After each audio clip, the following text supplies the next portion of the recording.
Cette pièce pèse 20 grammes, celle-ci 10, ça veut dire 100 $. Et là, 50. Ces hommes portent des cagoules car ce qu'ils font dans cette forêt en Ukraine est illégal. Ce qu'ils recherchent, c'est ça, de l'ambre. Une résine fossilisée qui se vend cher sur le marché noir de la joaillerie, un marché qui pèse plusieurs centaines de millions d'euros. Pendant que l'armée ukrainienne s'oppose aux milices pro-russes dans l'est du pays, ce trafic prospère et détruit la forêt. Notre observatrice Ina Mouliavka vous emmène à la rencontre de cette mafia du Far West ukrainien. Les forêts du nord-ouest de l'Ukraine. On trouve ici des pins et des bouleaux, des sols tourbeux délicats et de l'ambre. Fossilisée il y a 40 millions d'années, cette résine se trouve désormais au cœur d'un business illégal estimé à 500 millions de dollars annuels qui ravage la forêt et la région. Bonjour Ina, merci d'être avec nous. Salut Derek. Tu es notre observatrice ici dans la région de Rivne. C'est donc ce qui se produit avec l'ambre. C'est terrible, mais est-ce aussi dévastateur que cela en a l'air? L'écosystème de cet espace naturel est très fragile et toute intervention humaine peut être désastreuse.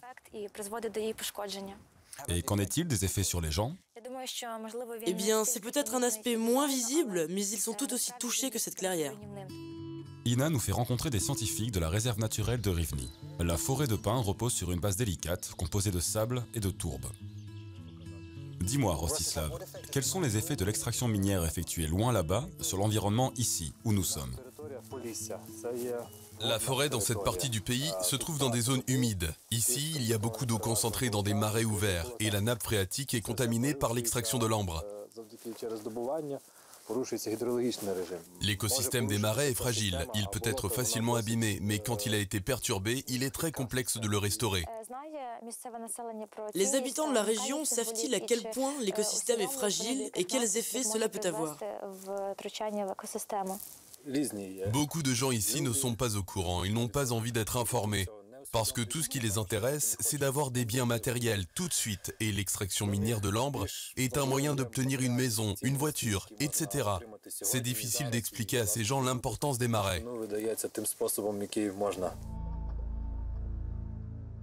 Alors que nous rentrons en voiture, nous tombons sur un attroupement. Des habitants manifestent et défient des policiers lourdement armés. Qui sont ces gens à ton avis? Des mineurs? Klesiv est une des 3 villes qui constituent le triangle de l'ambre, et les inconnus n'y sont pas les bienvenus. Ils n'ont pas assez d'hommes pour faire la guerre, mais ils envoient des flics ici. Pourquoi filmez-vous? Dégagez! Est-ce que les habitants se méfient des activistes comme toi? Ils n'aiment pas ce que nous racontons, parce qu'ils pensent que l'ambre est le seul moyen de gagner sa vie. Ina finit par découvrir comment la tension est montée. La police a confisqué une pompe qui était installée illégalement et a essayé de l'embarquer. Les habitants n'ont pas apprécié et ont bloqué la voiture des policiers pour leur demander de rendre la pompe. Face au refus des forces de l'ordre, les habitants ont crevé les pneus de la voiture de police.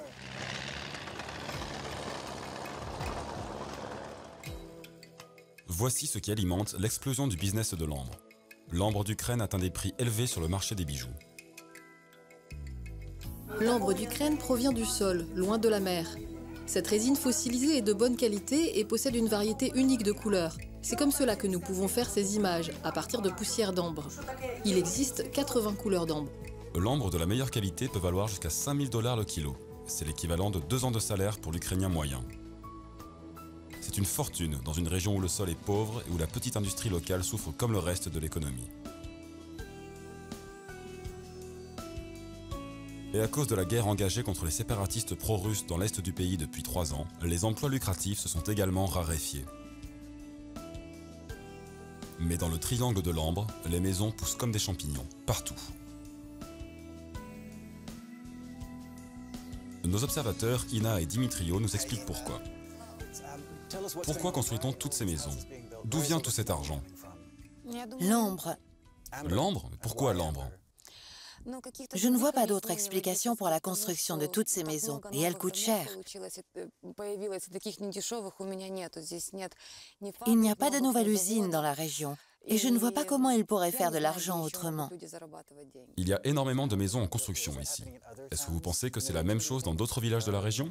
Oui, et c'est partout pareil, dans les villes et les villages. Nous voyons quelqu'un en train de travailler sur une maison. Qui fait construire ces maisons ici? Des PDG? Des hommes politiques? Non. Des gens ordinaires? Oui. Comment ont-ils gagné leur argent? Avec l'ambre. Tous? 70%. Est-ce que vous extrayez de l'ambre aussi? Non, je voyage pour travailler, à Kiev et Moscou. Oui, je m'en doutais. C'est pour cela que votre maison est plus petite. À quelques kilomètres de la ville, nous apercevons d'anciennes mines d'ambre. Avant, il y avait des mines un peu partout ici. De ce côté-là, de ce côté-ci. Qu'est-ce que c'est que ça? C'est une pompe. Une pompe? Oui, une pompe, près d'ici.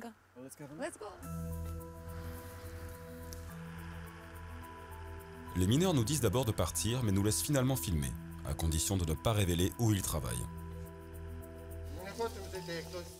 Nous voulons une vie normale.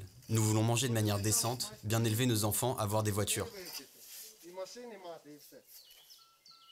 Voilà ce que nous voulons. Tout le monde veut ça. Il n'y a pas d'autre travail? Quel autre travail? Il n'y a pas de travail dans ce pays. Sacha a 24 ans. Il est marié et a une petite fille de 1 an. Sa femme est enseignante et gagne 100 $ par mois. S'il fait un bon mois, il gagne 20 fois cette somme.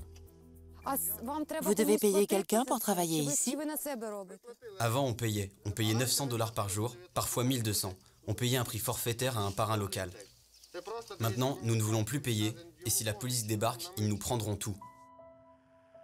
Dimitrio prend de nombreuses photos, car il est rare que les mineurs s'expriment aussi ouvertement.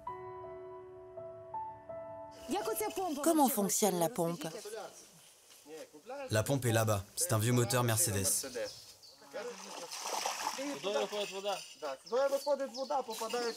Voici le bec. On le met 10-15 mètres dans le sol. La pression de l'eau déloge l'ambre et elle flotte à la surface.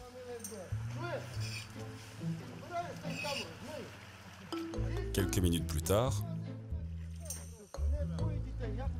Combien cela vaut-il? Cette pièce pèse 20 grammes. Celle-ci 10. Ça veut dire 100 $. Et là, 50. les mineurs affirment qu'ils partagent leurs revenus avec la communauté. Parfois, nous aidons à la rénovation des routes, des arrêts de bus. Ils disent qu'ils utilisent leur argent, pas celui de l'État, pour réparer les routes et les arrêts de bus. Alors que nous quittons la forêt, Ina demande s'il n'est pas possible de sortir ce travail de l'illégalité. Beaucoup de gens évoquent l'idée de légaliser ce que vous faites. Ce serait une bonne chose. Combien d'impôts seriez-vous prêt à payer? Je serais prêt à payer 20 $ sur 100 gagnés grâce à l'ambre. Et rien si je ne trouve rien. Ce serait mieux que de payer pour sa protection. Vous devez payer la mafia, même quand la semaine a été mauvaise.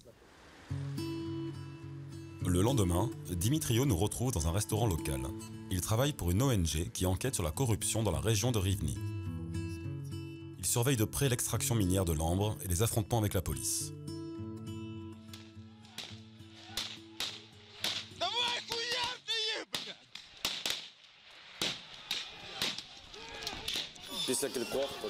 Après quelques confrontations comme celle-là, le gouvernement a créé une unité d'intervention chargée de lutter contre l'extraction illégale de l'ambre.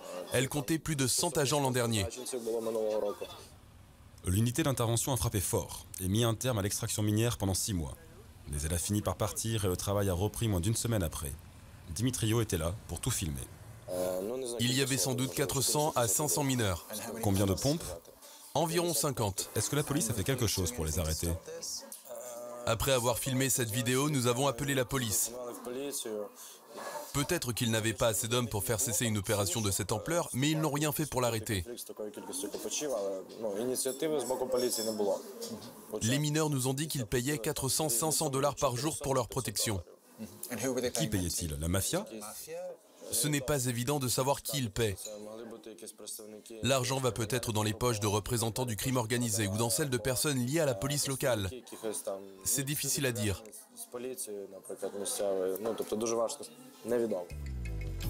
L'unité d'intervention est de nouveau opérationnelle.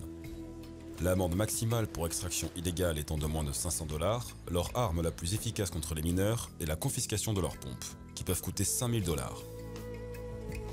Le chef de l'unité explique que ces hommes ont confisqué 73 pompes en 2 mois. Qu'est-il arrivé aux mineurs qui utilisaient cette pompe? Je ne sais pas pour celle-là en particulier, mais en général, ils partent en courant. Des mineurs nous ont dit qu'ils payaient des pots de vin à la police. Est-ce vrai? Il est possible que cela arrive dans des cas isolés. Quel est le rôle de la mafia? Elle organise l'extraction de façon à ce qu'elle n'attire pas notre attention. Les parrains promettent à la population locale que la police n'interviendra pas, moyennant des sommes d'argent qui vont dans la poche de gangs criminels locaux.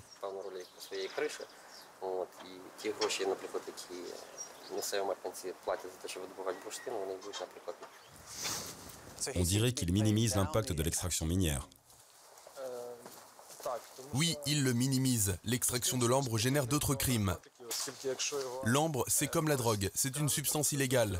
Quand quelqu'un vole de l'ambre, personne ne le dit à la police. De nombreux crimes passent inaperçus.